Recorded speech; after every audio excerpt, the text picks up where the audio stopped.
사람이 행복을 느끼고 맛보는 원천이 어디에 있느냐면은 가정에 있습니다. 온 천하를 누비고 조선 팔도가 다 내 것이냐 활약을 한다 하더라도 사람이나 심지어 미물인 짐승이나 간에 행복을 맛보는 자리는 자기 둥지입니다. 그 자그마한 자기 둥지에서 행복을 맛보는 거예요. 사업한다고 사회일 한다고 막 다니시는 분들, 그것 취하면은 행복해진다고 착각하지 마세요. 잠깐은 행복하고 우쭐댈 수 있지만 결국은 자기 둥지에서 행복과 평안함을 맛보는 것입니다. 영혼의 관점에서 보면 하나님, 주님을 깊이 아는 것이 복 중의 복입니다. 그러나 이 세상, 이 땅을 살아가면서 가만히 한번 보세요. 특별히 연세 드신 분들은 더더욱 공감할 것입니다. 무엇이 복일 것 같습니까? 부귀 영화를 누리고 출세를 하고? 아니에요. 이 땅의 복 중의 복은 가정이 평안하고 가족들이 행복한 것입니다. 맞습니까? 그게 실속이에요. 오늘 추석 명절입니다. 유교 문화의 영향을 받아서 태어난 그러한 명절입니다. 추석, 또 구정, 내년에 또 우리 이제 구정 명절 또 맞이하겠지요. 이 유교적 문화의 영향을 받은 우리나라 고유 명절에 흐르는 기본 사상이 뭘까요? 그것은 조상을 잘 공경하면 복 받는다. 이게 기본 전제입니다. 효 사상에 기초하고 있는 명절입니다. 그런데 성경 말씀, 기독교 신앙도 부모에게 효도하면 복 받는다고 분명하게 약속합니다. 에베소서 6장 2, 3절에 보면 이렇게 말합니다. 내 아버지와 어머니를 공경하라, 효도하라. 이것은 약속이 있는 첫 계명이니, 으뜸이 되는 계명이니, 이로써 네가 잘 되고 땅에서 장수하리라. 여러분, 이 땅에서 형통하고 장수하기를 원하십니까? 부모 공경하십시오. 부모에게 잘 하십시오. 효도하십시오.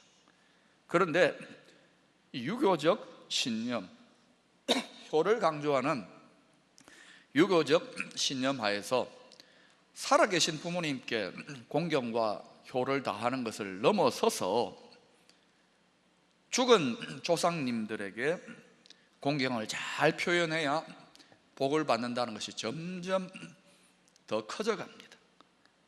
그래서 명절날, 유교적 명절의 가장 중심 자리에 뭐가 있습니까? 제사와 성묘가 있습니다. 죽은 조상 잘 섬기면, 제사 잘 드리면 뭐 받는다고요? 복 받아요. 그래서 이거를 믿든 안 믿든 간에 무의식적으로, 본능적으로 성묘 드리고 제사 드리고 난 이후에 어때요?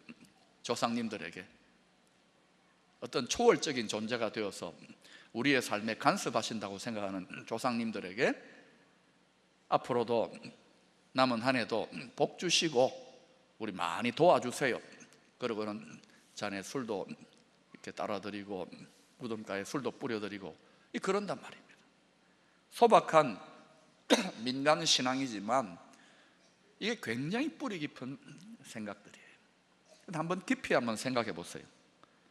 죽은 조상에게 공경의 의미로 제사 잘 드려서 복을 받는다고 그렇게 믿고 생각한다면 모든 조상들의 조상, 모든 아버지의 아버지는 누굴까요? 사람은 누가 만드셨어요? 하나님이 창조하셨습니다. 모든 조상의 조상이 되시는 하나님 아버지를 잘 공경하여 정성껏 예배드리는 삶을 살게 되면 어떤 일이 일어날까요? 하나님은 만복의 근원이십니다. 지금도 살아 역사하시는 분이십니다. 얼마나 큰 복이 임할까요? 그래서 여러분, 번지수를 제대로 찾아서 복을 구해야 됩니다. 오늘 본문 시편 128편은 우리의 삶에 복이 임하는 원리, 특별히 소중한 우리 가정에 하나님의 복이 임하는 비밀에 대해서, 비결에 대해서 소개해 주고 있습니다. 여러분, 우리가 만약에 주식 투자를 해가지고 떼돈을 버는 비결이 있다, 또 직장이나 좋은 대학 지나갈 수 있는 비밀이 있다 그러면 길을 쓰고 밤을 새워서라도 그 비결, 비밀 터득하고자 할 것입니다. 우리 인생 전체가 복을 받고 우리 소중한 가정이 복을 받는 비밀이 있다고 합니다. 오늘 말씀 여러분 잘 진지하게 새겨 듣고 여러분 삶에 적용이 돼야 돼요. 그러면 그 비밀이 뭐냐? 1절과 4절에 각각 이렇게 설명합니다. 여러분이 읽어보실까요? 시작.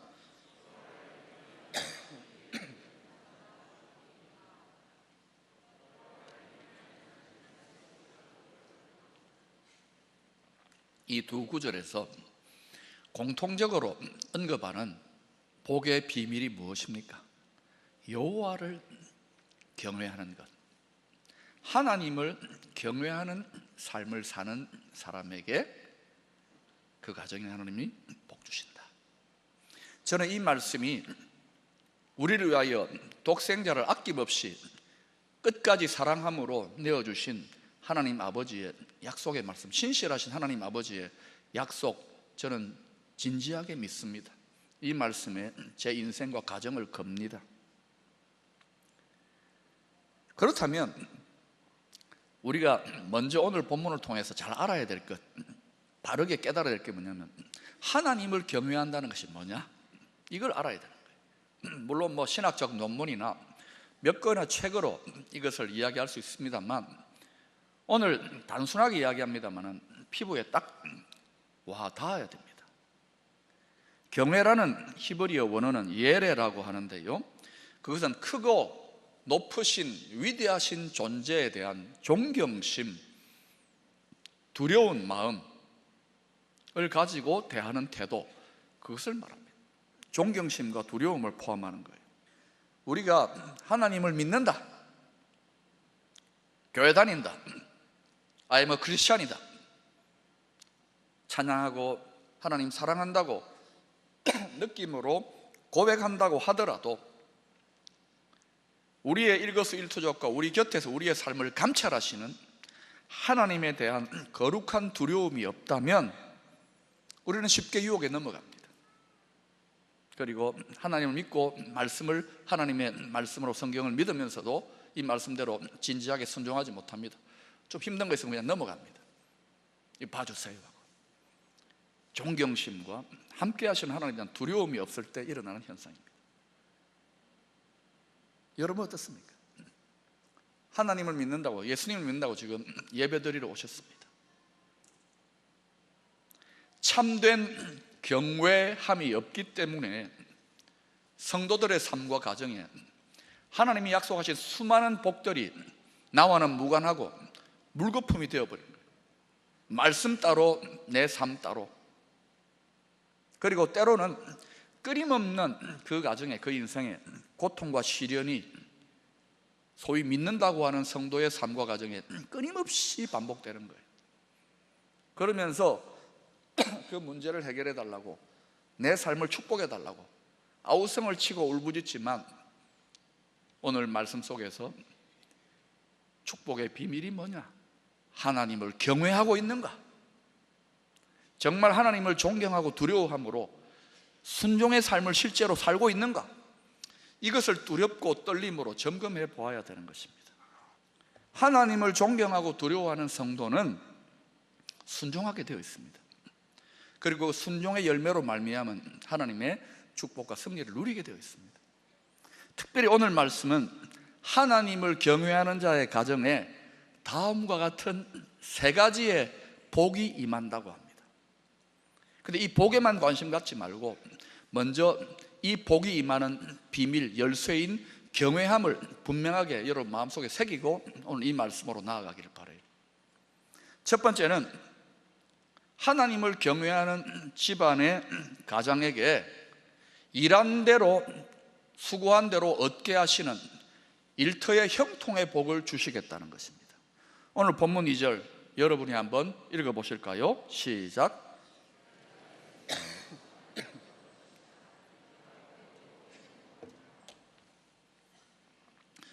오늘 이 세상에 얼마나 변화가 많습니까? 네? 먹고 살기가 쉽지 않습니다. 거기다가 또 좀 된다 싶으면은 경쟁이 얼마나 치열합니까? 그러니까 내가 일한 대로 수고한 대로 거두지 못하는 일들이 이 세상에 허다합니다. 가게 하나 차렸다가 금방 문 닫고 실패하고 이런 일들이 이제는 당연하다는 듯이 받아들여집니다. 그런데 네 손이 수고한 대로 먹을 것이라 네가 복되고 형통하리로다. 이 말씀이 내 삶에 내 일터에 이루어진다면 얼마나 귀하겠습니까? 이거 누가 약속한 말씀입니까? 누가 약속한 말씀입니까? 박 목사가 약속한 말씀입니까? 하나님이 약속한 말씀입니까? 하나님이 약속한 말씀입니다. 목사님, 그거는 성경에 나와 있는 말이지. 그러면 벌써 무너지기 시작합니다. 하나님을 경외하는 성도에게 로또가 당첨되고 기적 같은 일확천금이 일어나는 그런 축복은 흔하지 않습니다. 가끔 일어나기도 하지만 대개는 어때요? 우리가 정직하게 수고한 대로 거두게 되는 정직한 자의 형통의 복을 주시는 거예요. 이것만 해도 너무 귀한 것입니다. 사실은 제가 사역을 하다 보면 가끔씩 뜻하지 않은 자리에서 하나님 주시는 감동을 느낄 때가 있어요. 이렇게 교회 안에서 지나치거나 또는 뭐 커피숍을 방문하거나 성도들 권면하고 이럴 때 지나치다가 갑자기 제 마음에 이 성도의 삶에, 이 성도의 가정에 하나님이 물질의 많은 복을 곧 주실 것 같다는 느낌이 올 때가 있어요. 그런데 이게 느낌이지, 영적인 느낌이나 통찰이지만 이게 맞는지 아닌지 내가 선포하고 나서 안 되면 어때요? 네 책임지라 그럴 거 아닙니까? 그러니까 마음에 간직하는 경우들이 많아요. 그런데 잊고 지나갑니다. 그냥 그런 느낌이 있네 하고 지나가는데, 그런데 그렇게 감동이 있는 몇몇 가정에 어김없이 얼마 지나지 않아 하나님이 큰 재물의 복을 주시는 경우들이 실제로 있더라고요. 그 중에 어떤 분은 목사님 너무 부어주셔서 겁이 납니다, 이렇게 이야기도 하더라고요. 그런데 그런 분들 중에 얼마 못 가서 그렇게 풍성하게 주어졌던 그런 복들이 누가 꼭 빼앗아간 것처럼, 주머니에 구멍이 생겨난 것처럼 사라져버리고 없는 경우들이 왕왕 있더라고요. 축복을 받는 것도 중요하지만 이 복을 지속적으로 잘 관리하는 것이 더 귀한 일 아닐까요? 왜 그러면 그런 일들이 일어납니까? 왜 하나님은 축복하시고 또 빼앗아 가시기도 하실까요? 왜 복을 주십니까? 그 성도의 믿음을 격려하시고 또 축복을 맡길 만한 사람인지 하나님이 테스트하는 거예요. 그런데 여기에서 넘어지는 거예요. 얼마 못 가서 그걸 다 빼앗겨버리는 분들의 특징은 뭐냐? 물론 경기가 안 좋아서 개인적으로 어리석은 사업적인 판단을 해서 빼앗겼다고 생각할 수 있겠지만 하나님과의 관계에서 살펴보면 대개 두 가지 원인이더라고요. 첫 번째는 그 축복이 도리어 영적으로 신앙적으로 화가 되어버린 거예요. 갑자기 풍요로워지니까 그렇게 매달려서 눈물로 기도하고 새벽마다 부르짖고 하던 분이 보이지도 않아요. 살만하다는 것이죠. 그렇게 간절하게 말씀을 달콤하게 듣고 하나님 말씀을 묵상하던 분이 이제 여유가 생기니까 딴 생각하고 마음이 안일해지고 후퇴하는 것이 신앙이. 하나님의 관심은 물질의 복이 아닙니다. 그것도 주기를 원하시지만 영혼, 우리들의 믿음이에요. 그런데 복이 임했는데 화가 되어버리는 거예요. 많은 경우에 여러분, 복이 화가 되고 축복 같은 저주가 있고 저주 같은 축복이 있는 거예요. 상황은 저주받은 가 고통스러운데 그로 인해 눈물 흘리고 하나님 찾다가 거꾸로 영육간에 복을 받는 일이 얼마나 많습니까? 거꾸로 이야 대박 났다, 복 받았다 그러다가 영적으로 부패해지고 안일함에 빠지고 죄 짓는 일들이 얼마나 많습니까? 다윗이 언제 죄 지었습니까? 쫓겨다닐 때가 아닙니다. 권력과 부귀영화의 절정에서 쓰러지잖아요. 축복 같은 저주가 있고 저주 같은 축복이 있고, 축복을 받는 것 중요합니다만 그 받은 축복을 지속적으로 잘 관리하는 것이 더 필요한 일입니다. 어떤 의미에서 우리 세상 속에서의 물질의 영역이야말로, 왜요? 세상 돌아가는 논리는 전부 다 경제가 최고야, 먹고 사는 문제가 최고, 일자리가 최고야. 물질의 영역에 전부 다 목이 걸려있는 그 영역이야말로 그 성도가 이 세상에서 하나님을 진실로 경외하는 사람인지를 측정할 수 있는 가장 중요한 기준이 될 수 있다는 것입니다. 두 번째, 하나님을 경외하는 자의 가정에 하나님이 어떤 복을 주시느냐? 화목하고 평안하고 강건한 복을 주십니다. 3절에 이런 약속이 나옵니다. 여러분 읽어보실까요? 시작.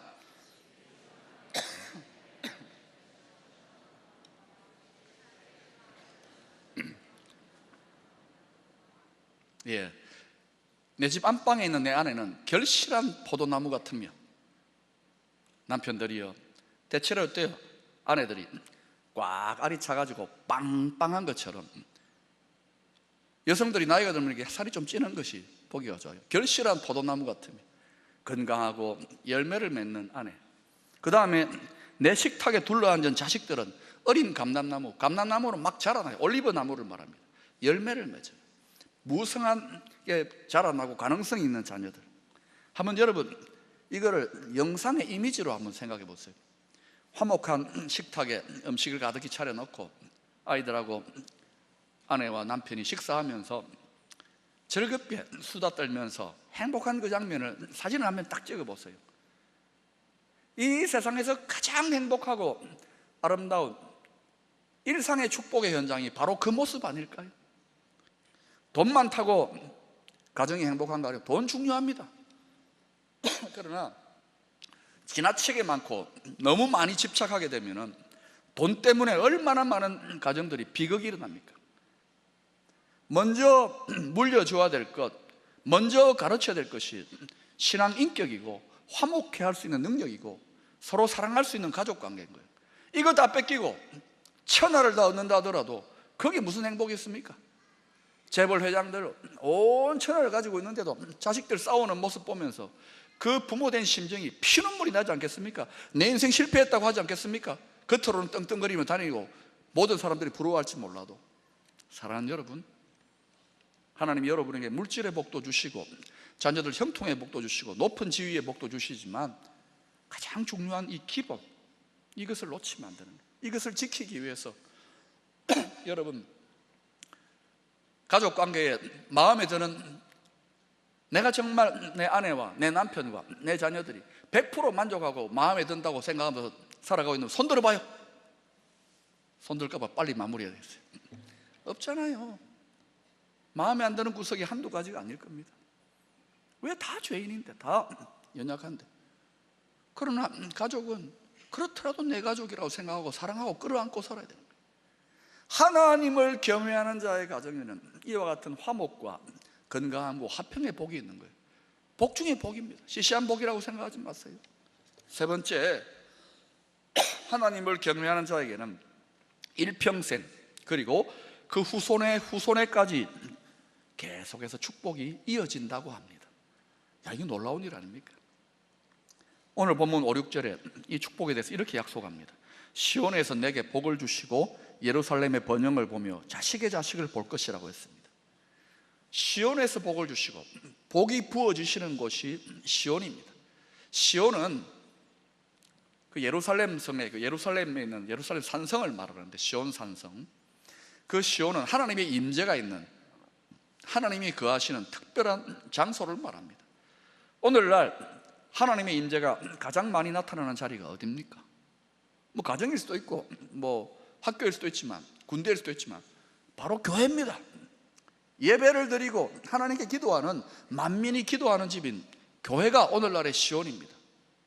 교회에서 내게 복을 주시고, 여러분 예배의 자리, 유교적 세계관에서는 조상 잘 공경하면 복 받는다고 몇 달 전부터 제사 잘 지내려고 안간힘을 쓰는데, 우리는 조상의 조상이 되시는 만복의 근원이신 하나님께 예배 드리러 나오는데 그거 10분의 1, 100분의 1의 정성도 못해서야 되겠습니까?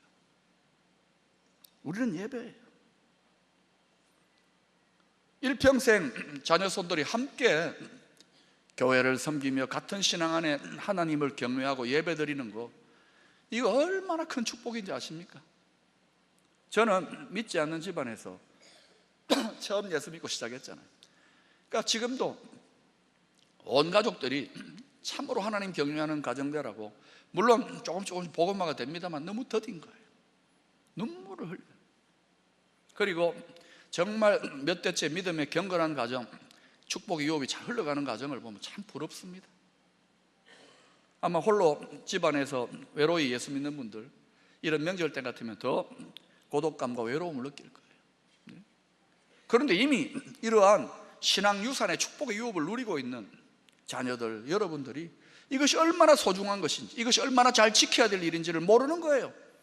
그저 힘들고 고달픈 세상 살아가다가 보니까 내가 가지고 있는 가진 복을 세어보아라, 이걸 생각을 못하는 거예요. 우리가 지금 얼마나 아름다운 평화를 누립니까? 전쟁 나서 평화 빼앗겨 보면 얼마나 귀한 것인지, 가정이 얼마나 귀한 것입니까? 가정 깨어져 보면 건강이 얼마나 귀한 것입니까? 평소 때는 좋은 줄도 모르다가 병들어 보면, 여러분 가정이 믿음 안에 있다는 것이 얼마나 귀한 것인지, 더 잘 믿는 경건한 가정 되기를, 그 축복을 지켜가기를 힘쓰시기를 바랍니다. 성경 주석가 윌리엄 바클레이는 이런 말을 했습니다. 사람은 아직도 태어나지 않은 자손들을 위하여, 자자손손들을 위하여 유산을 남기는 삶을 살고 있다. 우리가 살아가는 것, 내 인생은 나의 것, 내 마음대로 사는 게 아닙니다. 우리가 살아가는 것이, 우리가 신앙생활하는 모습이 그대로 자손들에게 어떤 영향력으로 흘러간다는 것입니다. 육체적인 DNA로만 흘러가는 것이 아니라 그 영향력이 흘러가요. 영적인 유산이 흘러간다. 아까 말씀드렸잖아요. 믿음의 조상이 하나님 제대로 경외하지 못하고 하나님의 진노를 사가지고 가정 전체, 자녀들이 그 화와 고통을 당하는 성경의 사례들이 있지 않습니까? 저는 목회를 하고 하나님 섬기면서 진심입니다. 저 자신이 잘 믿는 것도 있지만 제 자녀 그 후손의 후손을 바라보면서, 집안에 처음 믿었으니까 내가 부족하고 아직은 갈 길이 멀지만 좋은 믿음의 조상이 되려고 안간히 애써요. 여러분 중에 지금 외로이 그 가문과 그 가정에 믿음의 조상이 있는 분이 있습니까? 여러분이 눈물 흘리고 힘든 시름이지만은 분명히 의미가 있는 줄로 믿습니다. 모든 거대한 강의 근원도 처음 수원지는 자그마한 출발점이에요. 10년, 20년, 30년 계속 걸어가노라면 반드시 여러분이 믿음의 조상이 되고 축복이 흘러가는 개성이 나타나게 될 줄로 믿습니다. 시편 112편 1, 2절은 이 축복의 진리를 다시 한번 이렇게 확정합니다. 여러분이 읽어보십시다. 시작.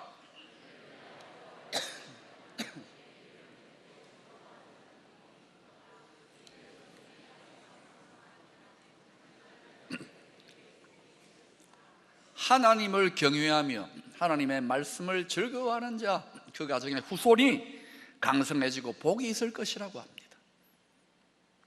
저는 이 말씀이 진리인 줄로 믿습니다. 그리고 저의 삶과 저의 자녀들의 가정을 통하여 참으로 하나님을 경외하는 자를 하나님이 이 말씀의 약속대로 지키시고 책임지시고 복 주신다는 것, 여러분 삶과 여러분의 가정을 통하여 다 입증할 수 있는 그 축복과 은혜가 임하게 되기를 축원합니다.